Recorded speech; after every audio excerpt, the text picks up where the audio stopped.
Oh my gosh, I'm so excited. Is it Let's fun? get jazzy. Yeah, I You tell like people. that? Yeah, I tell people all the time. It's like you have a name like that, and it just comes with so much expectations. They're like, "That's so fun," and I was like, "Imagine being not fun for like a single day." Like, imagine being me, Yeah, though. The pressure. yeah, the expectations.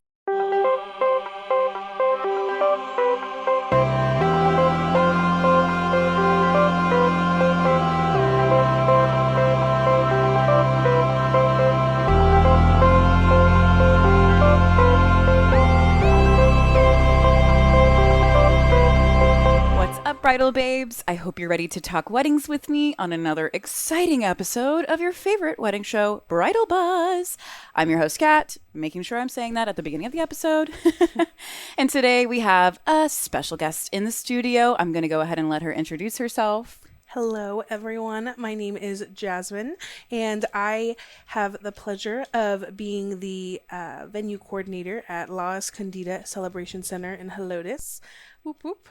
And I'm so excited to be here with you. Yes, and you can talk about your planning Oh, yes. venture if you want. Yeah. Yes. And very new in the making is my own wedding planning business from coordination to full service. It's going to be all that jazz events. Yes, queen. And it's going to be so much fun taking the experience that you have from a full service venue like La Escondida and putting it into the experience of brides that maybe don't want an outside venue or not a hill country venue, but still being able to connect with them is super special to me. So that's Yeah. what kind of led me to open up that. I love it. I love it. And your energy, I just can't even imagine what it would be like to work with you as a bride because you're so fun and I know that you're going to be their biggest cheerleader and Absolutely. support system through their process. So, yes, everybody say hello to Jazzy. So, okay, with that, let's get started. Yeah. I'll be your favorite hype woman. Yes. So, today we're going to be specifically focusing on venue related questions and stories just because you have so much expertise in that area. Some things will be kind of more general wedding planning questions, but we're really going to hone in on the venue. So before we do that, we were talking the other day and you brought up yay or nay. And I'm like, Yes. okay, so there's a bunch of wedding traditions out there that some people feel strongly about. Some people are like, whatever. Yeah. So we're going to do a little rapid fire round of wedding traditions and the yay or the nay behind them. I'm ready. Let's do this. So, okay. First on the list, the bride has to wear white. Oh. Oh. Nay. Nay. Nay.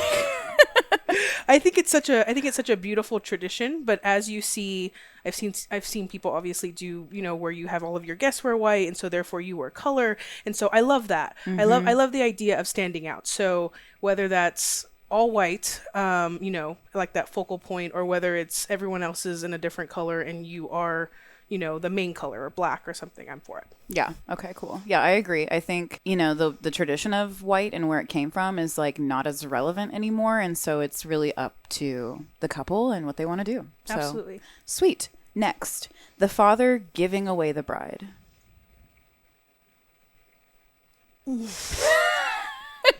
I thought I was so confident. I was like, let's do it. I could do it. Oh my God.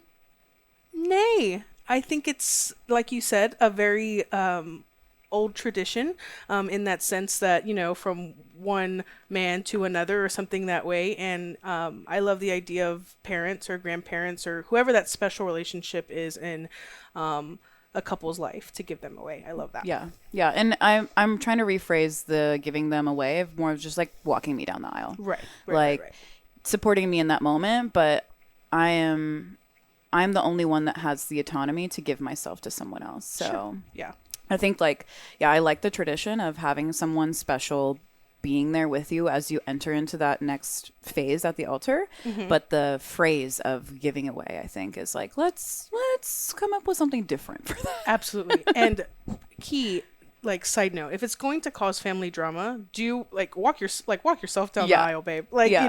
Just there's no need. I know some people can get very touchy about that. Yeah. Maybe you have, multiple, Exactly. yeah, like multiple dads or something of that nature. And sometimes it's super sweet to have it come together. But if you have a family that that's not going to happen, that's not in the cards for them, don't just walk yourself, babe. Yeah, Don't even worry definitely about it. prioritize yourself on your wedding day. Do not put yourself to the side for other people's wishes. Absolutely. And this is a Boom. big one. I listened to Two Hot Takes, Yes. and the host, Morgan, she has two dads. And her dad, that she calls dad, is not her biological father. Right. But that's who she wants walking her down the aisle. And her bio dad is like kind of offended about it. It's like, Sure. look, like, it's my wedding, you know? Yeah. And like, if I've felt supported by this person throughout my whole life and not as supported by you, like, I'm sorry. Like, Yeah, I don't owe you anything. yeah, There's don't not take an a obligation. yeah, like you could have fought maybe 20 years ago to be in this position, but anyway, everybody's different. Yes. Next tradition, having bridesmaids and groomsmen.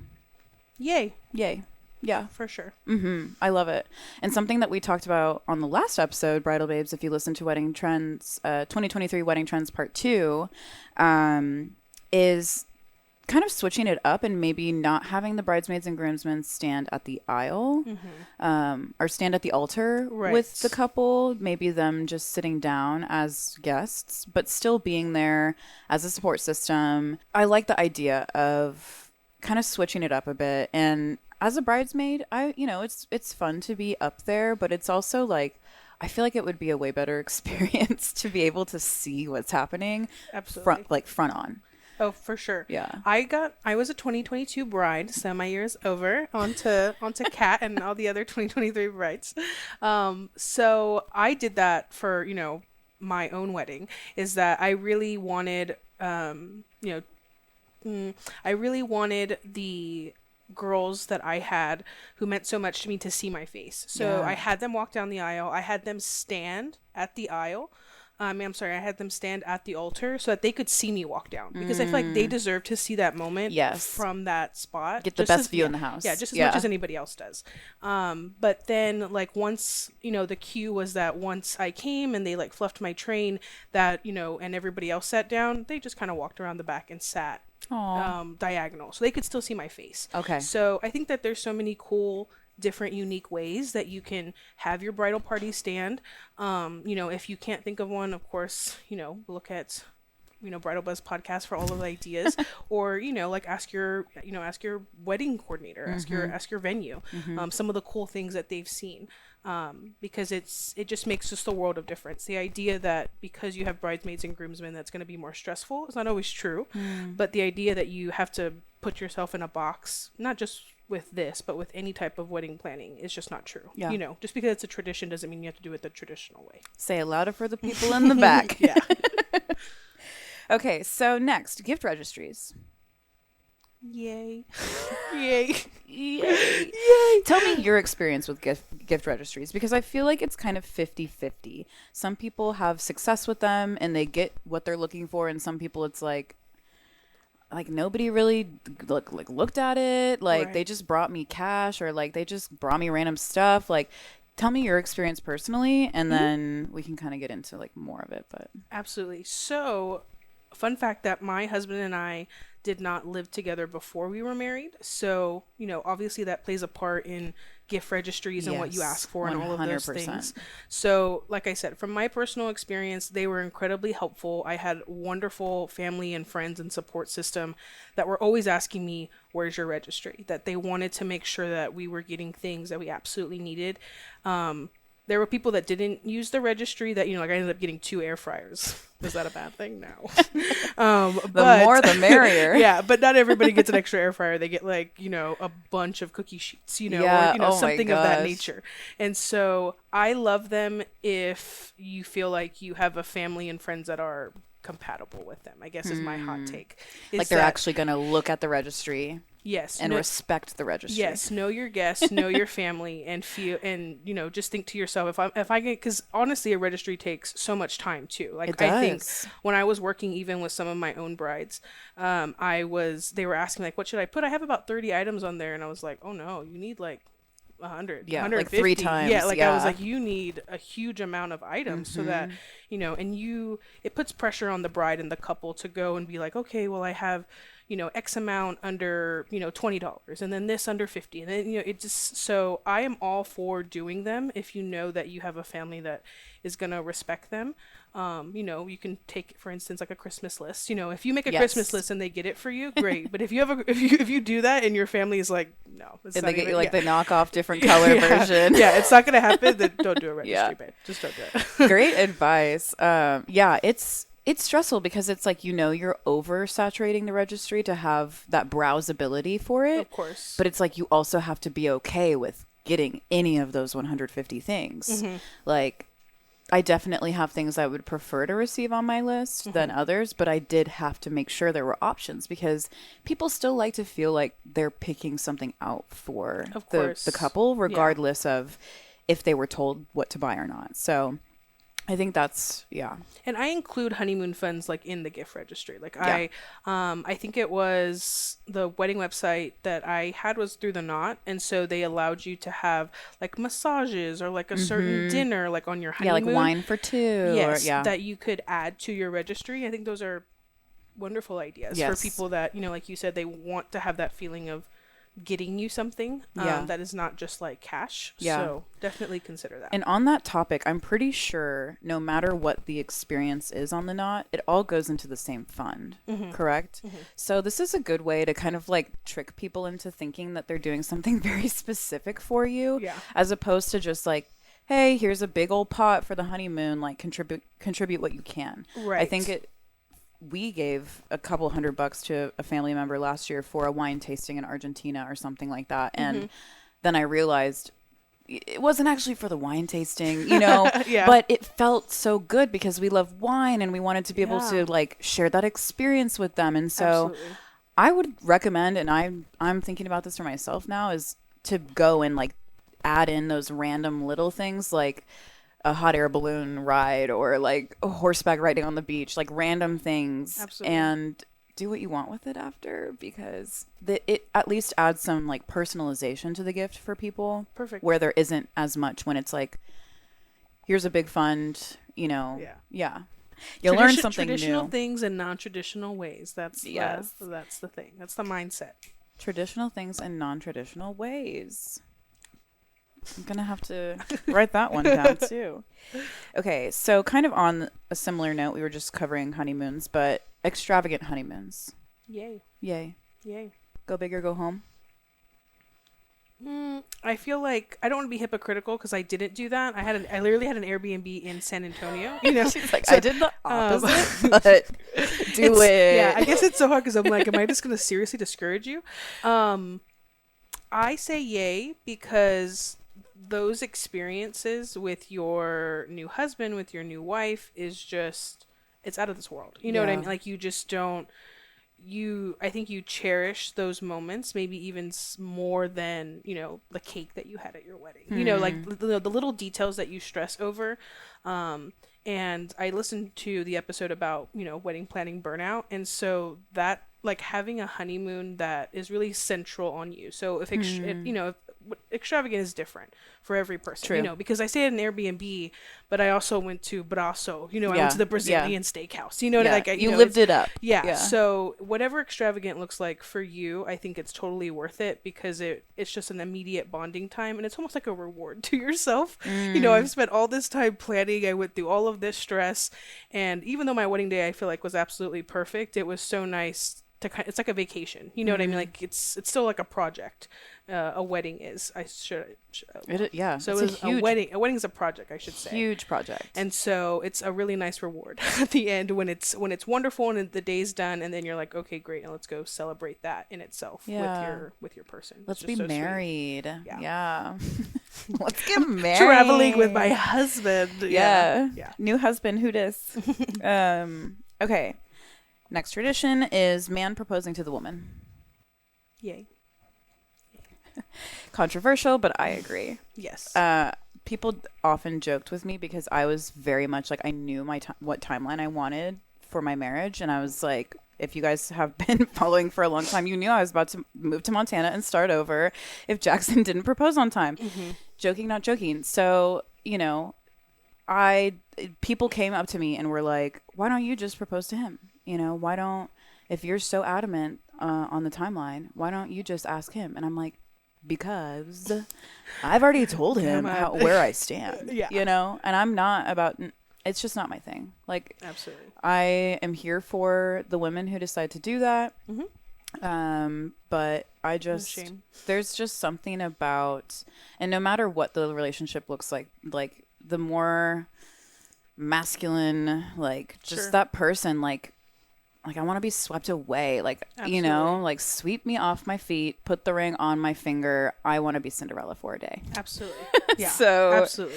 thank you, Jackson, for proposing to me. You were being so sweet. Yeah. So yeah, same thing. My That's husband so planned sweet of like you. this elaborate type of proposal, and it was just, I think he was very nervous about it. So if you're, you know, if your fiance is watching this, or if you're a guy watching this and you're just like, I don't know, it's not necessarily about, you know, for some it is, but for, you know, for me and you know, and maybe for some other brides as well, it's the amount of like thought that you put into it. It's the fact that you love us so much. You know, I guess it's an expression of love. Yeah. And so we express our love by pretty much planning the wedding. You know, like you do the hard part of proposing, and then we do like the extra hard part by like actually planning the event for like you're months and welcome. months and months. So yeah, so like you get to stress out about like, you know, like a day, and we get to stress out like about 5 seconds. yeah. So yeah, I'm all for it. Just like you said. Yeah. Being swept off your feet. Obviously there are exceptions to the rule. Duh. But no, that's my yay. Yeah. You keep doing it. Yeah. You got this, boys. Yeah. It's sexy. To be vulnerable. Yeah. Show me your feelings. I love it. Okay. Last on the list, and then we'll move on to some wedded stories. Perfect. Is the garter toss. It's a hard nay. That's a hard nay. No. And actually, I walked around the wedding fair. These videos will be probably circulating by now.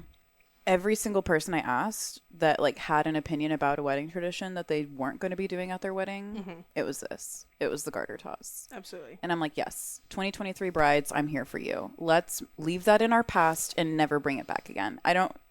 Why is it a thing? I've never understood that one. There's never been a time where I'm like, as a guest at a wedding, I've never been like, I'm so looking forward to the garter toss.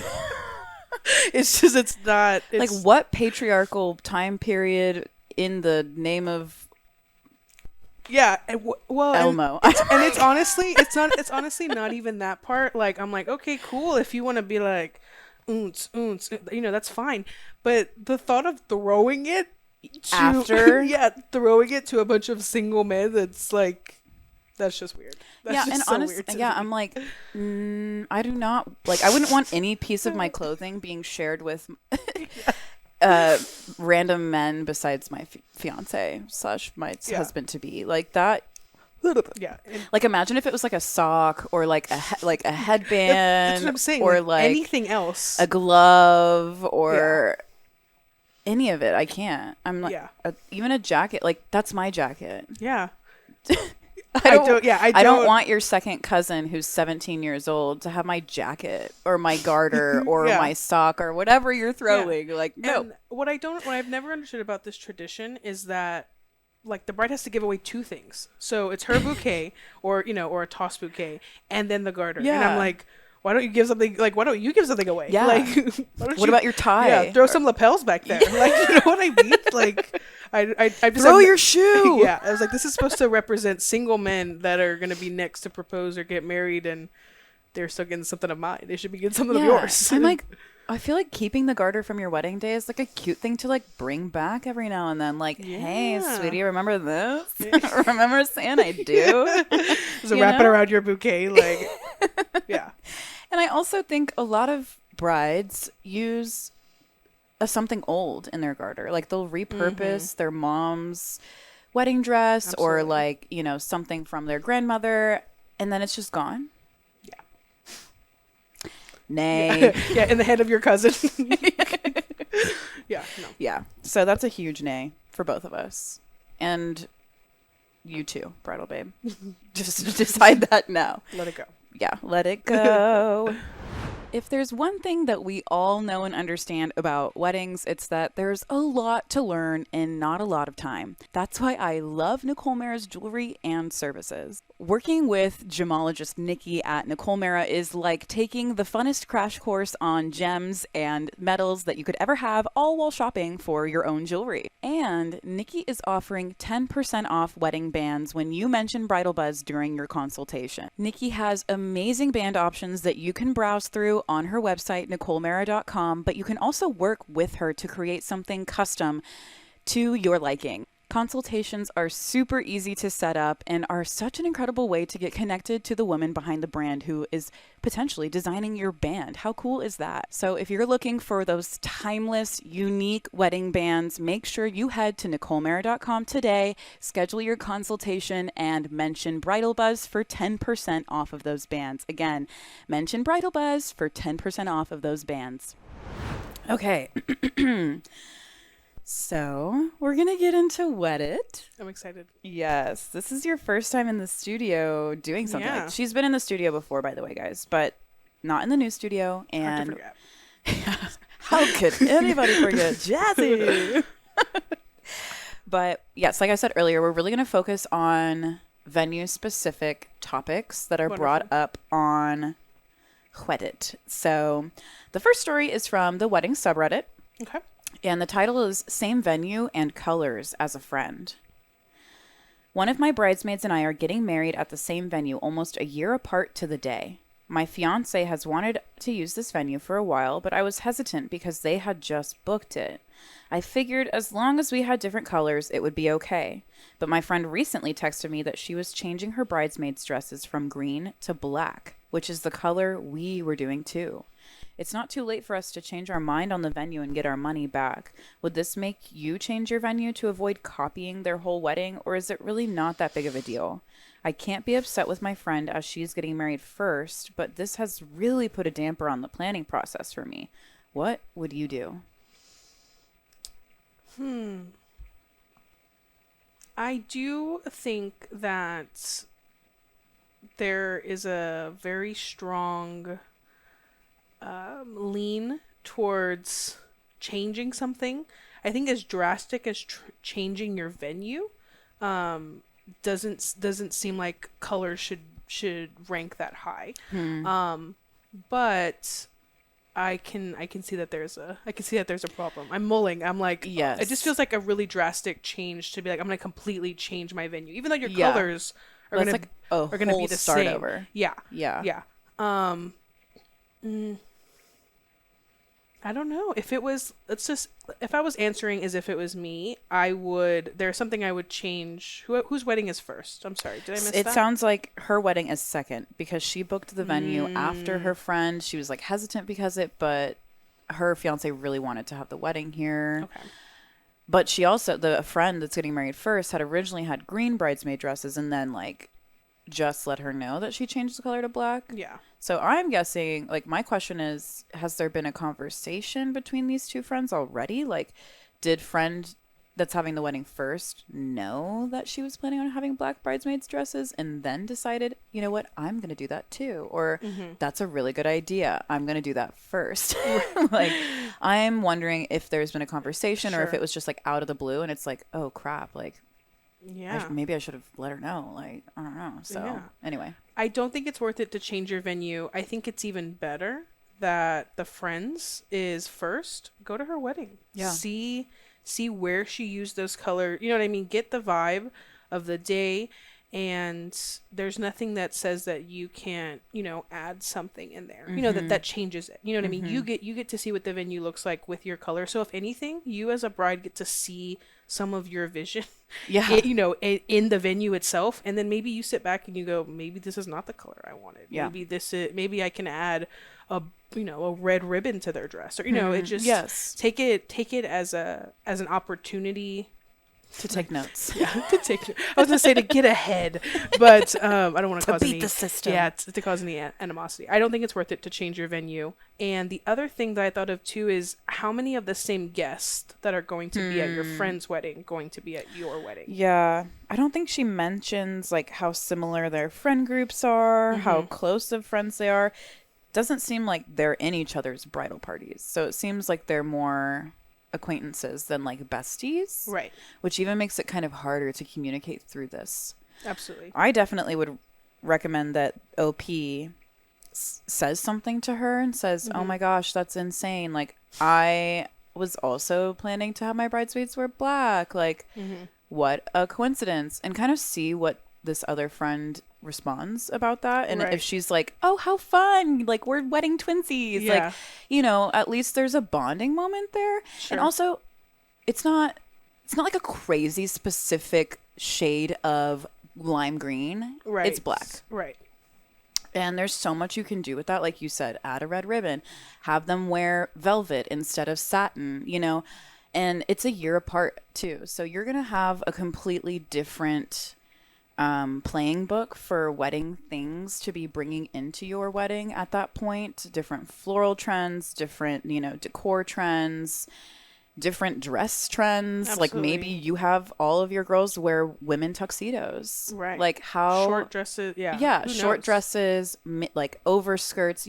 There's so much you can do to differentiate, and I highly doubt the small overlap in the two weddings is going to be thinking, "Oh, OP just copied the other bride with her black bridesmaids dresses." Yeah. It doesn't say anything else about the other color scheme, like what kind of Like flowers, accent colors. Or yeah, something or of like that just nature. the theme in general. Like if one's doing romance and one is doing like super like minimalistic chic, like I don't know. So Right.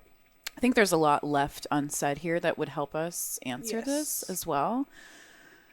But I definitely would recommend OP. Don't jump the gun here. Like think slow right now because it's really easy to get heated and make rash decisions in your wedding process because there's so Right. much passion behind it all and Of you want it course. to be so special, but sometimes you can act too fast. And so I would think a little bit slower here. Talk with your friend. Make it be like, "Oh my gosh, how crazy." Yeah. I was also thinking like, what I are wonder the if you got that odds? idea from me. That inspiration. Yeah, like, Was oh it- wait, didn't I was it mention from that to me? you Yeah. already? Isn't that crazy? Or like, oh, did my bridesmaid let you know that I was doing that? That's so crazy. Yeah. Yes. Yeah, Yes. I so- agree. A conversation could definitely be had. Yeah. And asking your florist, asking your venue, you know what I mean? Because I mean, surely these, the venue people as well, being a venue coordinator myself, if we've had sisters before that were like, if you don't take this venue, I'm gonna take it. You know what I like? And so it's not very common that you get people, but we have had like literal family members get married there, and then 5 years later, the other, somebody else get married there from their family. And that was even like a selling point for them. So I think that it depends on your venue. Most venues are blank canvases. I know that ours is with so much greenery and things like that. So there's no telling. Just because it's the same colors doesn't mean it would all look the same. And like you Exactly. said, it's such, how many 2023 brides are also copying you with, Yes. black? Yes, black So- bridesmaid dresses are in right now. Yeah. And that just means you're on trend and keep it up. Yeah. Personalize it to you. But Yeah.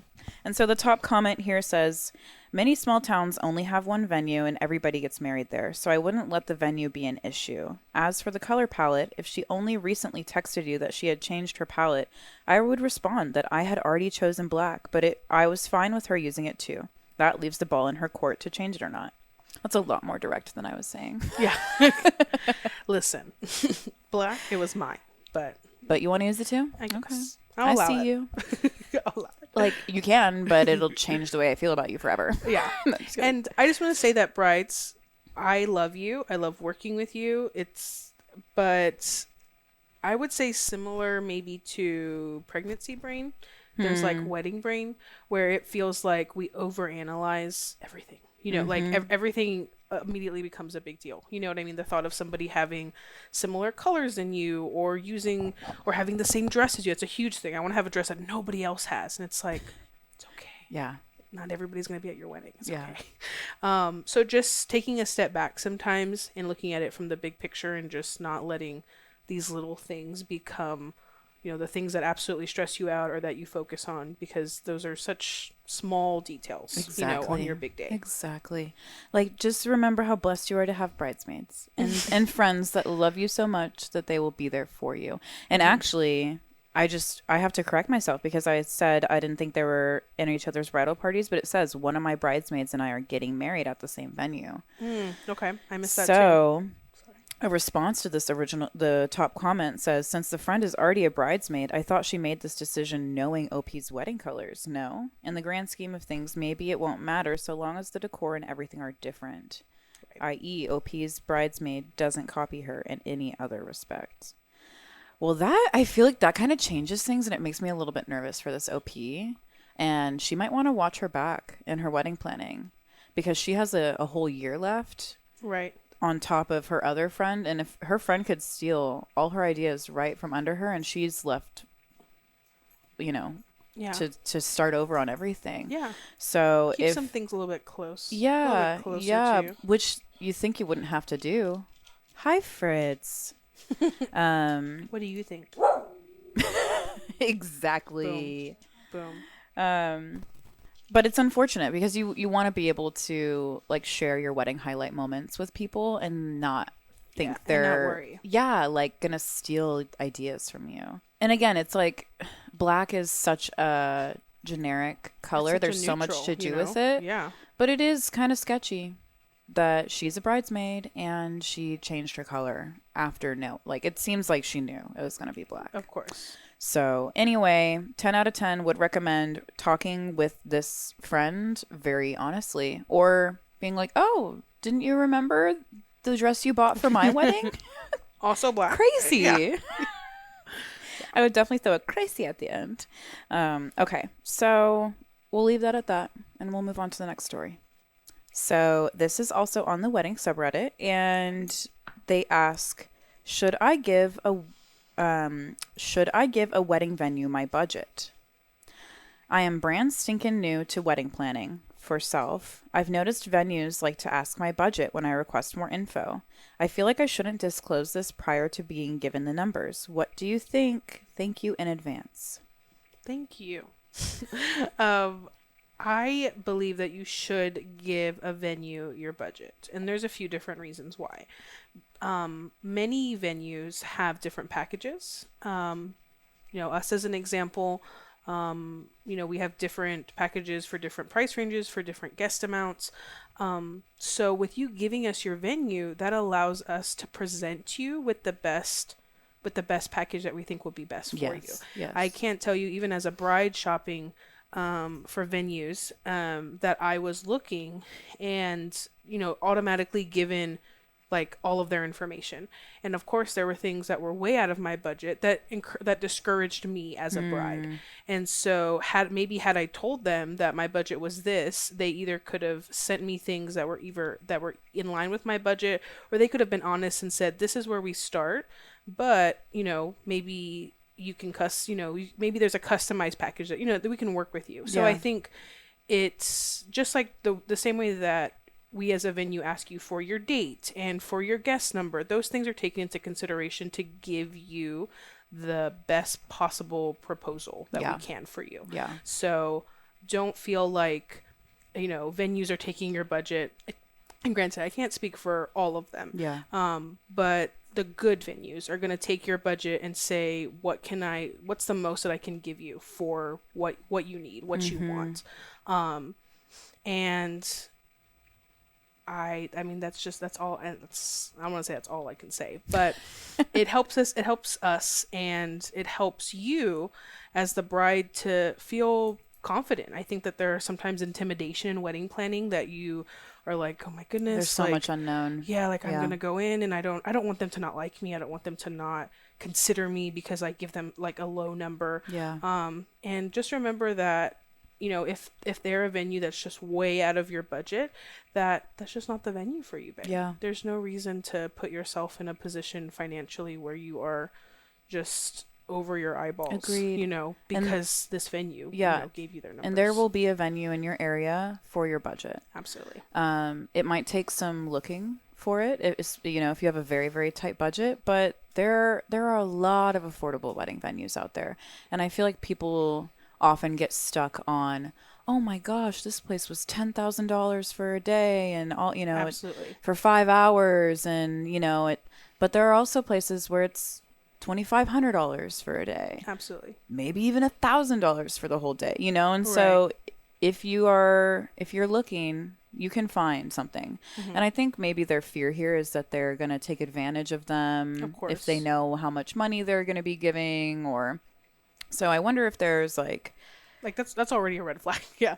yeah, Yeah, if because that's obviously not the venue for you, regardless of whether or not they fit into that budget. yeah, The other thing that I thought of as well was that wedding budgets, every venue is different, even all inclusive. Like when we say all inclusive at La Escondida, that really is like everything besides your alcohol, which is bring your own, and then a photographer and videographer. yep, Right. So, that means that your catering, your cake, your linens, your decor, your staff, your day of coordinator, that means everything is pretty much taken care of in that one fell swoop. And so we have a lot of brides that will come to us and say, but my venue budget itself is 4 or 5. And I tell them, thank you for letting me know that. I now, as the venue, can say, but I can offer you something that is beyond tables and chairs, yes, and yes, linens, So when you see our numbers, be aware that that is not $10,000 for our space. That's $10,000 for like 90% of your vendors yeah, already taken which is care of. an amazing price for a wedding. Yeah. That's such a gorgeous space, for real. So that's why I think it's important, so that include your budget, because it'll help you immediately weed out bad venues that feel like, they just kind of dismiss you. That wasn't the venue for you then. Yeah, And include it so that the good venues can take that and give you something, work with you as much as possible to give you something hopefully customized to them, like something that we do, or can point you in the right direction of the packages. Yeah. We can do this package, but take away the DJ, or we can do this package, but you can bring your own cake, or, something Yeah. of that nature. Because when I don't get a budget, I send them everything, I send them. And so it's easy. I think it's way easier to have sticker shock that way. And then you just kind of feel like this despair, this woe, I'm never going to find anything. I'm never going to be able to get a venue, and it's in reality, the sticker that you're looking at, like I said, includes 90% of your vendors. Yeah. It's not a quote venue price. Yeah. So, I don't know where this OP lives, but you can typically find a lot of pricing online or through other brides, and it's kind of hard to be like, oh, this person has a bigger budget, I'm going to charge them a couple $1,000s more, because unless it's nowhere online and they've done an incredible job gatekeeping their prices, right. You can kind of gauge what it's going to be ahead of time. Right. And I wonder if there's, what I was going to say, this is it. I feel like the two vendors that need to know your budget are the venue and the planner, Absolutely. because they at least need to know what kind of scale of event this is going to be, what type of vendors, how many vendors you're bringing in, how they can help optimize your budget, how they can help you, cut costs, or like make the most out of all the money you're spending. And so you don't have to tell all of your vendors, but I definitely think venues are one that you should for sure be open and honest with about the budget that you have. Of course. Yeah. Okay. Boom. So the top comment says, you shouldn't need to disclose, but a reputable venue will have a set rate that won't change regardless of what you say. I suspect they're asking partly so they can inform you immediately if you can't afford them, and partly just as market research for themselves. Do you think there's market research going on? Like these venue coordinators just kind of want to know what the average budget of people interested is, or? Yeah, in a small way, yes. Yeah. That, I mean, because you just, especially when you live in a place like as diverse as San Antonio, it's huge. The scale. So I would say in part, yes. Not the main reason, but in part, yes. Yeah. There's yeah. And that's, good for them. Yeah. They need to know that information because they Yeah. need to know how they can meet the clients that are coming for them in the right way. Right.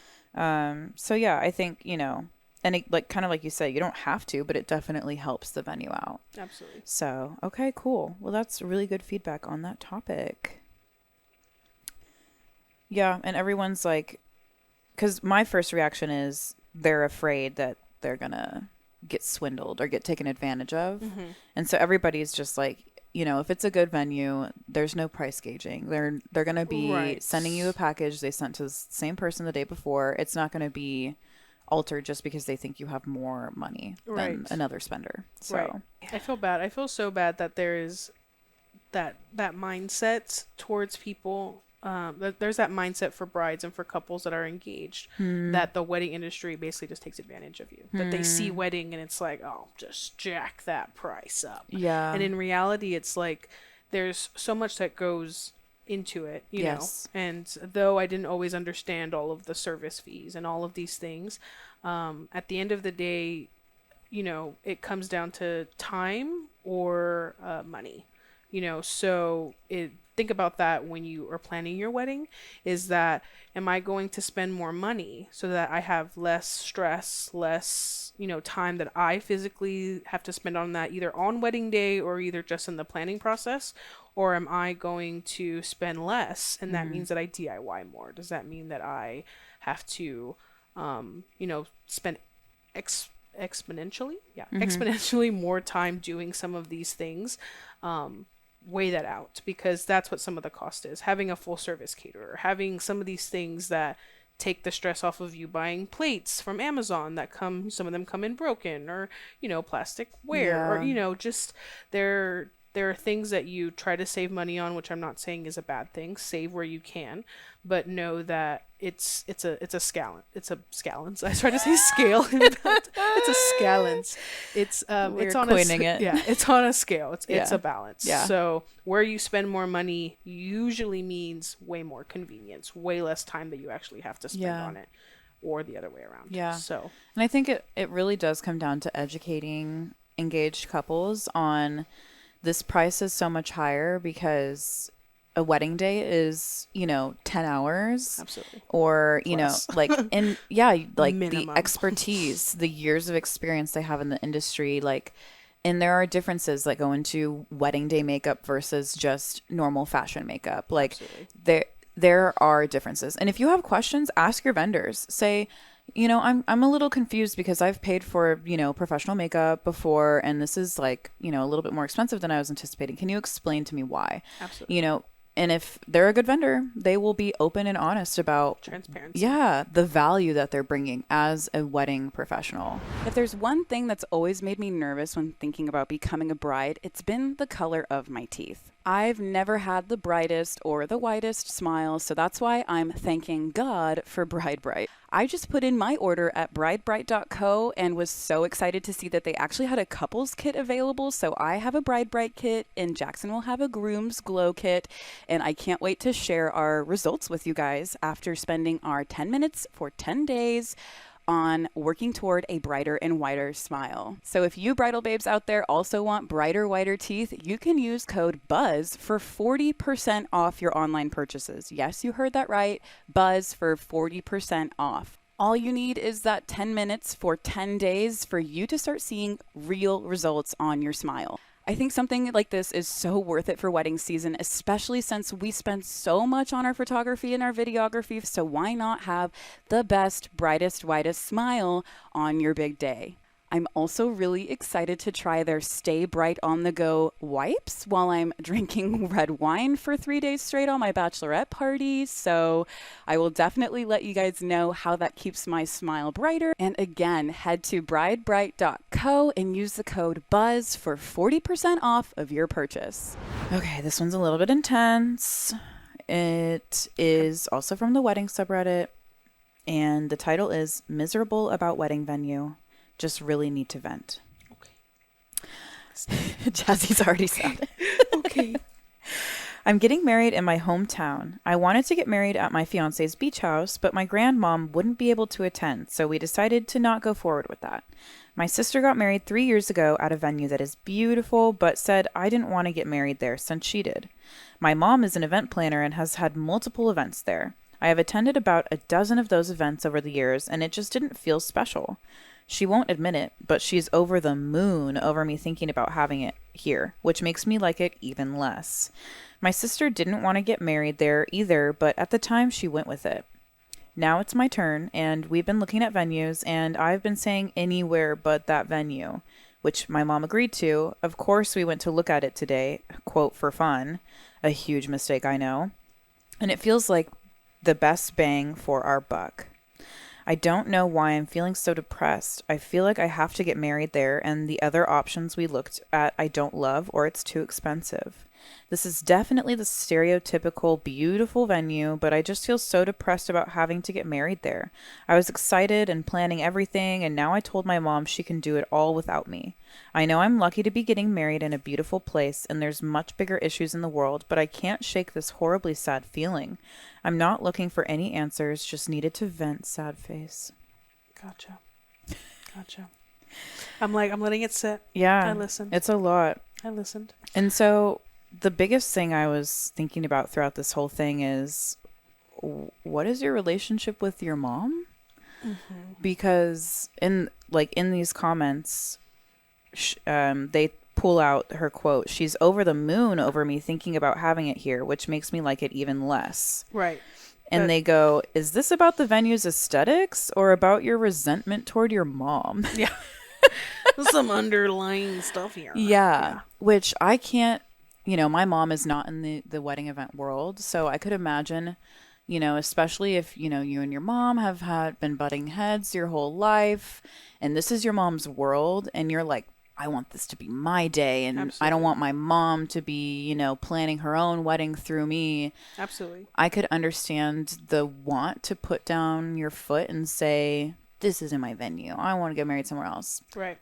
But it's also like, if you're recognizing that that's the best bang for your buck and it's also a really beautiful venue, Mm-hmm. I think you need to take a step back and think about, what's really going on and where these emotions are coming from and not hold that grudge against the venue Mm-hmm. and maybe just have an open, honest conversation with your mom and say, look, like, I know you're going to be a part of the wedding planning process. I want you to be, but this is how it makes me feel that like, I feel like I'm being forced into certain ways. And when I have that feeling come up, when you start doing things, I'm going to let you know. And I'm going to do my best to hold boundaries and hold my ground because that's all you can freaking do while you're a bride. Right. Especially if you're not paying for your own wedding, you have to have balance in the opinions you take in, the give and the take of the person who's sponsoring the event. Like, Of course. unfortunately, their opinions matter too. Yeah. And so I think that's a big part of this story is just like realizing, unless I don't think this bride is paying for their own wedding. It really does come down to, There's so many layers. yeah, like Shrek said, it's an onion, Yeah. Just It's got layers. Just peeling it back. Yeah. I listening to that made me that took me aback as well when she mentioned that my mom wanting to do it just makes me want to not do it even more. I was like, that seems off. Seems like a young bride too. Yes. And so I understand wanting to be different and stand out. But I also understand that there's this place that seems like all of the events are at, which in my opinion would make it more special, I guess. Speaking from our own experience, our venue owner, Candy Berkeley, has had Las Candida for, I believe 11 plus years now. And so she has had all of her grandchildren's birthday parties there. Her daughter Bonnie was a 2022 bride and she got married there. So it's a very familiar space. It was the same thing, obviously the most bang for your buck. And even though our venue owner stepped into the mother of the bride role, she was full on there and present, and I got to, lead. That was perfect and wonderful. And I I think that it was that much more special to her. So like you said, I think it's a mindset that you have to, you have to shift, and then as well as boundaries. That's like the first thing I thought of. Like at the end, I said, you just gotta have boundaries. Yeah. You have to have clear communication. You have to have boundaries. If I have my wedding here, then that means this. Yes. If I choose to do this, then this. Yeah. And boundaries and expect people, to run up against them. That's what boundaries are for. That's exactly what's going to happen. Especially in the wedding planning process. I feel like Yes. I've grown up like 10 years while planning my wedding. Like, yes. just gained so much wisdom and ability to hold my own ground Absolutely. and space as an adult on this planet. Yes. It hasn't been easy, No. but it just is what it is. But And it's not worth, paying what I would like I said, putting yourself in a bad financial position just so you don't have to have your wedding there does seem a little bit immature. But like you said, there's so much we don't. Yeah. There's so many layers. There's Yeah. so much we don't see. We're not sure who's paying for the wedding. We're not sure if everybody is. I don't know how big the town is. Is this the main venue that everybody gets married at, and therefore you don't want it? Yeah, and it does seem like it's like that. I have attended about a dozen of those events over the years, and it just didn't feel special. Like she's been to, almost 15, 20 events at this venue before. Sure. Which, for some person that makes it a very special place. And then for some Right. others, it's like they want to stand out. Right. And the vibe I'm getting from OP is type A, very controlling mother who has been dictating their life forever.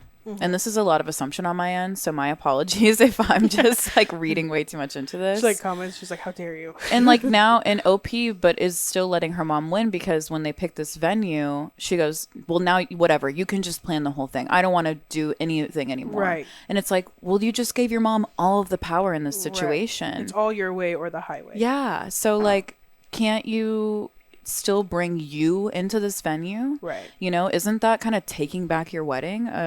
Gaining that control back instead Right. of just saying, I'm gonna have it here, but I'm gonna have it my way. yeah, exactly. Instead of saying, if whatever, mom, you can just do this all because I'm depressed and I don't want to do it anymore. Which that feeling is real. I'm not invalidating what she's feeling, but I think there's a different way to approach it.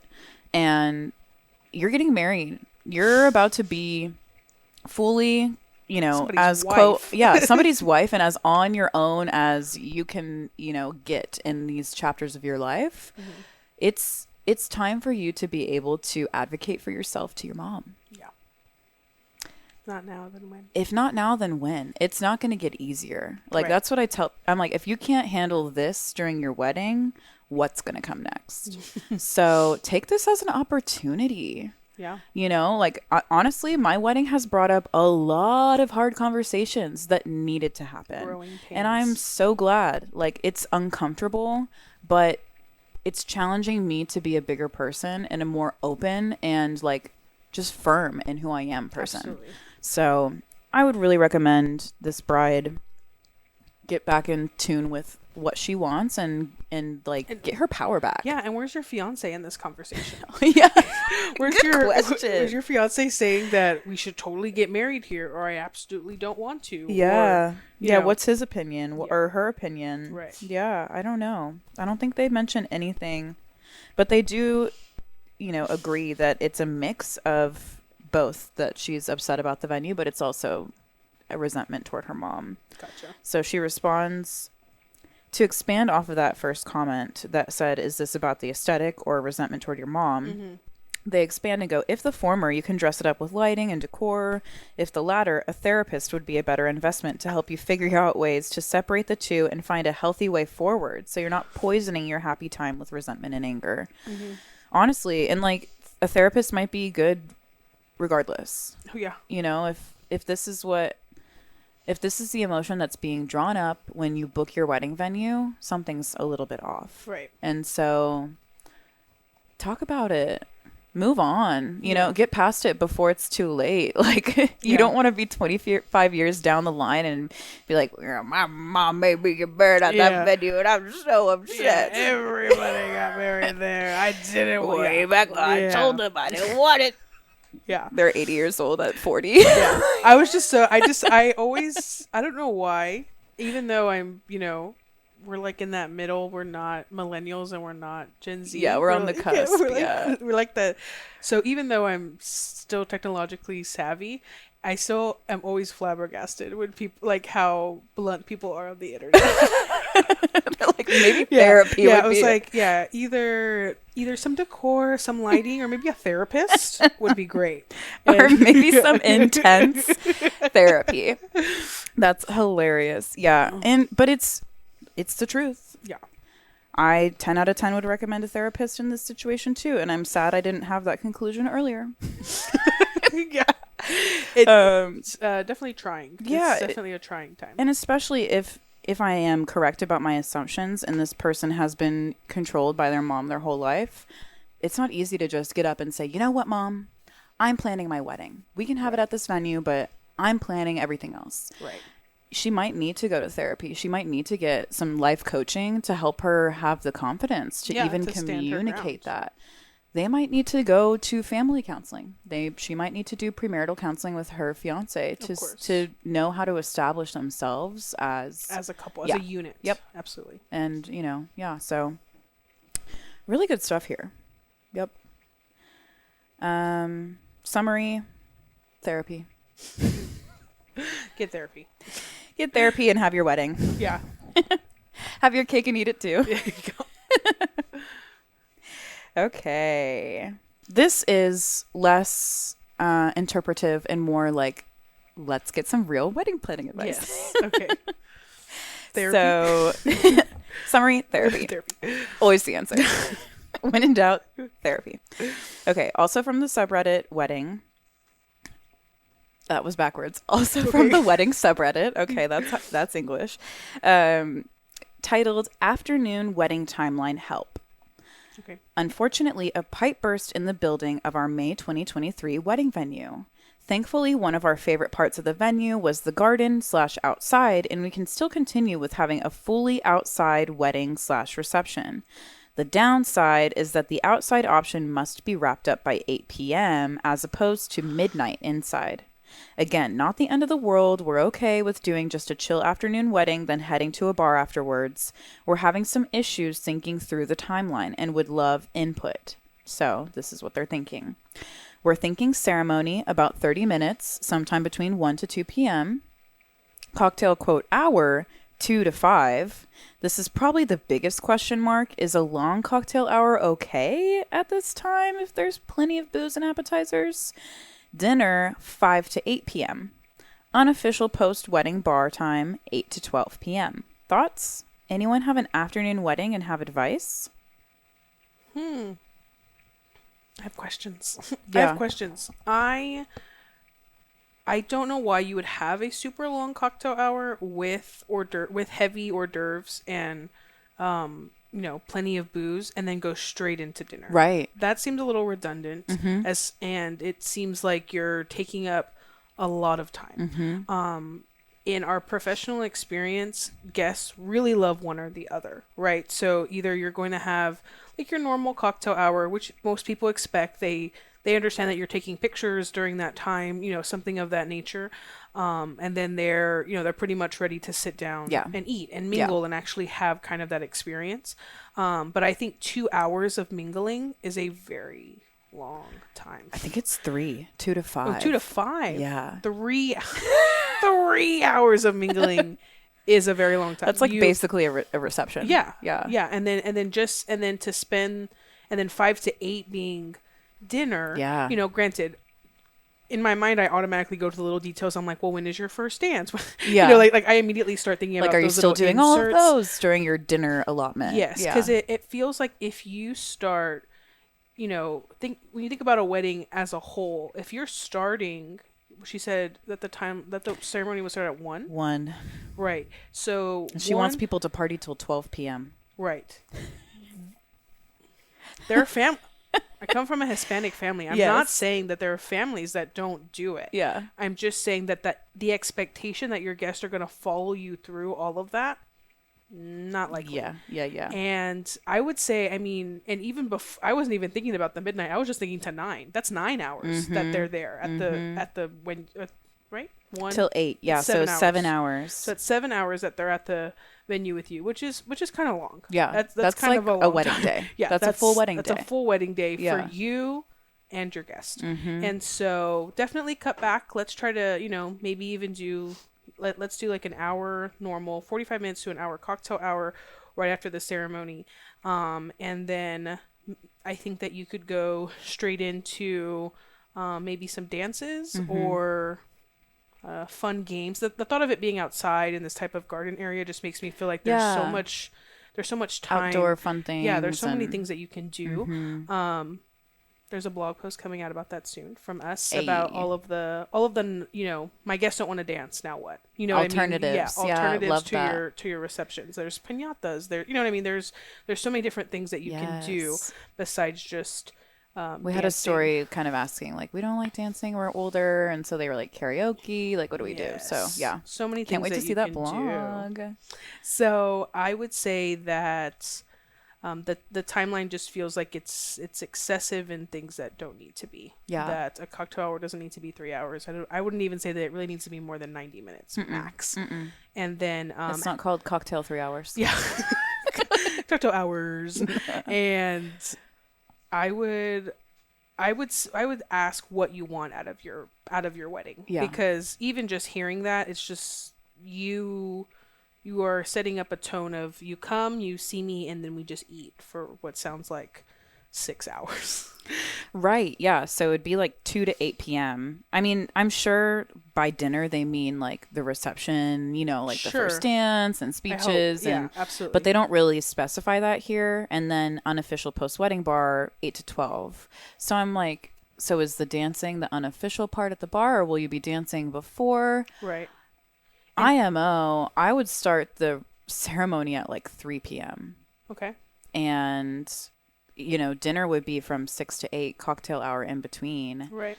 And then you send everybody to get their funk on at the bar. But you can still have, in those 2 hours, you have a lot of time to eat dinner, do the speeches, have your first dance, maybe do your bouquet toss and some other traditions. Right. And, there's some time maybe for dancing and things like that too. But 2 hours goes by quickly. Absolutely. And I think they're trying to make the most out of their time at this venue, which makes sense. But it's kind of like, do you want to go late and have your guests still have energy? There you go. Or do you want them to be ready to do so at 8 p.m. and like everybody's, about to pass out because they've had such a good time? Like, absolutely. Yes. Because there's a way to make that happen, but I still wouldn't start that early. Right. Like, even if you're expecting maybe 20% of your guests to follow to the bar after, I would still like push this back to like 2:30. No, yeah, I think and then cocktail hour 3 to 4, and then you have the reception 4 to 8, and maybe people don't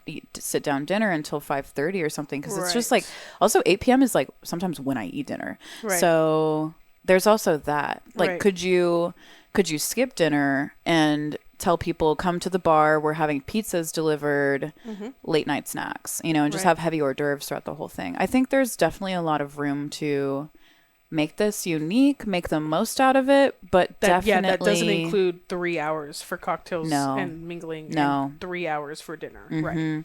And I think they kind of knew, like, is this weird? You know, is that too much? And so the top comment says, I think a 3-hour cocktail hour is far too long. Fewer people are going to drink a lot in the middle of the day, and if they stand around snacking for 3 hours, they won't want the formal meal. With the combo of not wanting to drink much at 3 p.m. and not wanting to fill up before dinner, I'd expect that 3-hour window to get tedious quite quickly for most people. Yeah, I didn't even think about, like, it's like day drinking. Yeah. You're like, and you have to keep going. Think about that, yeah. Because it's and then we're going to go to the bar afterwards. Like, in my family, that's a possibility, but you don't know what state I'll be in by midnight. Yeah, right. You might have to wheel me You won't home. even know what state people will be in at 8 p.m. Yeah. No, the last time I was day drinking from 2 p.m. on, I tried to sing Send Me On My Way for karaoke. Do you know that song? No. And there's like some of the words, I'm like, is this English? It's like, I would like to reach out my hand, un beseo, tell you to run. Hombre, hey, hombre, yo. I was like crying laughing Yeah. because I was trying to read the screen and I'm like, I I'm really done. don't know what it says. I'm no good. Yeah. Like- No, I've never heard that song, but that was a beautiful rendition. Oh, thank you. Yeah. Anytime you guys want a cover song, just let me know. Yeah. She has a studio, so. Oh my gosh. But yeah. I didn't even think about that as well. That Right? you may have to start thinking about transportation for people that have been Yes. drinking from 2 p.m.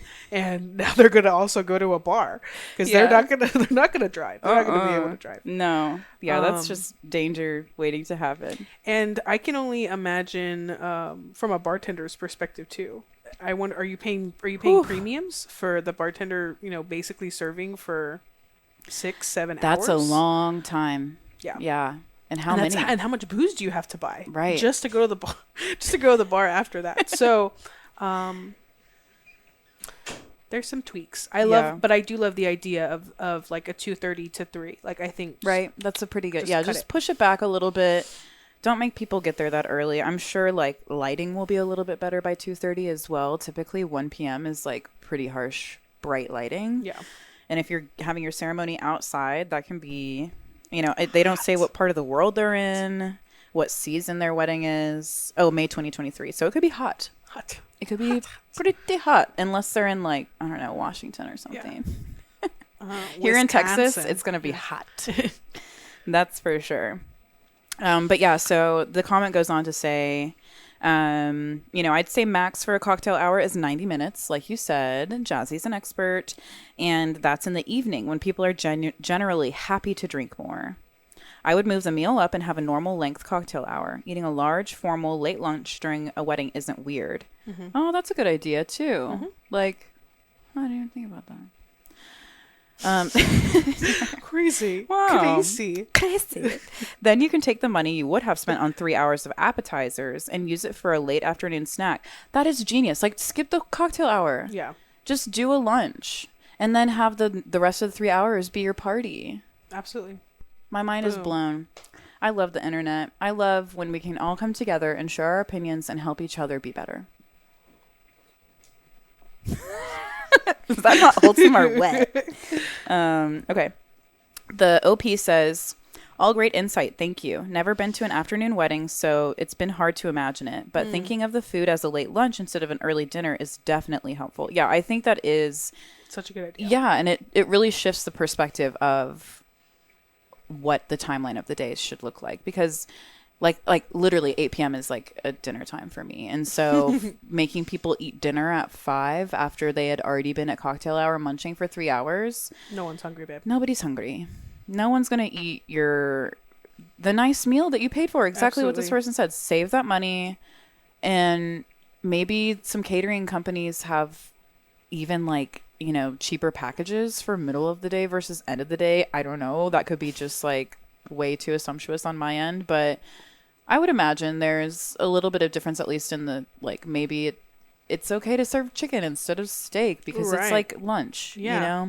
or maybe there's a way more fun buffet or food station, like Right. pasta. Yeah, or it's a ripple effect. Yeah, Yep. of what you do, at a brunch or a lunch or early dinner that you wouldn't do, Yep. for a late night or something like that. So it opens up your options, girl. Yeah, that's so interesting.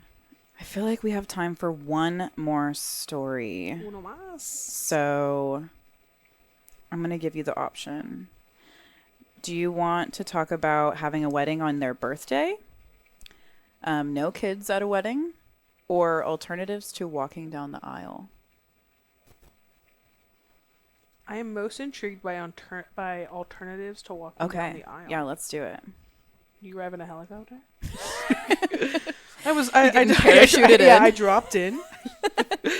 Right. I have seen X a marks bride the like spot. hot air balloon in to a wedding. Wow. I can't even imagine what the cost of that is. Yeah. But I have seen a video. I'll try and find it. I would get so nervous about the weather. Like, just one little shift of the wind. Yeah, and that balloon, like you're literally There you spitting go. fire into the air. Like that's way too close to my multi-$1,000 dress. Yeah. I'm so sorry. And my hairsprayed hair. Oh my gosh. Yeah. Hopefully the setting spray is not Flammable? Yeah. Yikes. Okay, so title, Alternatives to Walking Down the Aisle. My fiance and I are planning on having lunch reception at a restaurant. Interesting. Kind of. We just talked about a lunch reception. Okay. My fiance and I are planning on having a lunch reception at a restaurant. There will be a quick ceremony beforehand, followed by an hour of apps and a 2-hour lunch. I'm struggling with how to structure the ceremony aspect of this. We really don't want a big to-do. I've never pictured myself walking down an aisle or anything, plus there really won't be one. Can we just mingle with guests before simply popping up front and doing the ceremony? It would be 15 minutes long, not religious, very casual. Is that weird? Am I overthinking this? Has anyone done something similar at a restaurant venue? Wow. I have been to a restaurant wedding, but it was more like in a patio setting. So Like they had a courtyard. yeah, so they had kind of this atmosphere that allowed for a type of ceremony. Obviously no bridesmaids or groomsmen. It was basically just like, a little arbor and, okay. The bride and groom. So I'm not opposed to it. I think you could make something really beautiful. What are your thoughts? I think it depends on what the setup is at this restaurant. Mm-hmm. Like what I'm picturing is maybe they have an outdoor platform or stage where they might have a band play on the weekends or something. Beautiful. And maybe, if you just want your guests to be crowded around that and you guys are on that stage, at least you have a platform to be seen. Mm-hmm. Because are you planning on setting up seats for people? My only concern is how are they going to see you? And maybe that's just me, like, I want to be the center of attention on my wedding day. Right. Maybe this bride is like the less people who have eyes on me, the better. Right. Everybody's different. Right. I think that's what I was saying too. I was like, are you in a private room? Yeah. Is the whole restaurant like what is? Yeah. Are people sitting at tables at the restaurant and you get up on the bar? Yeah. Do you have waiters? Like I would be mortified to be having my ceremony and there's like a waiter just like walking by with the tray. I would be like, could you not? Yeah, like, this is a private party, sir. You're not invited. So yeah, I think it really depends on what the setup is, what kind of space it is. Absolutely. But I'm also thinking like, if they're wanting to take a more casual approach, they could always be mingling and then have like a flash mob wedding.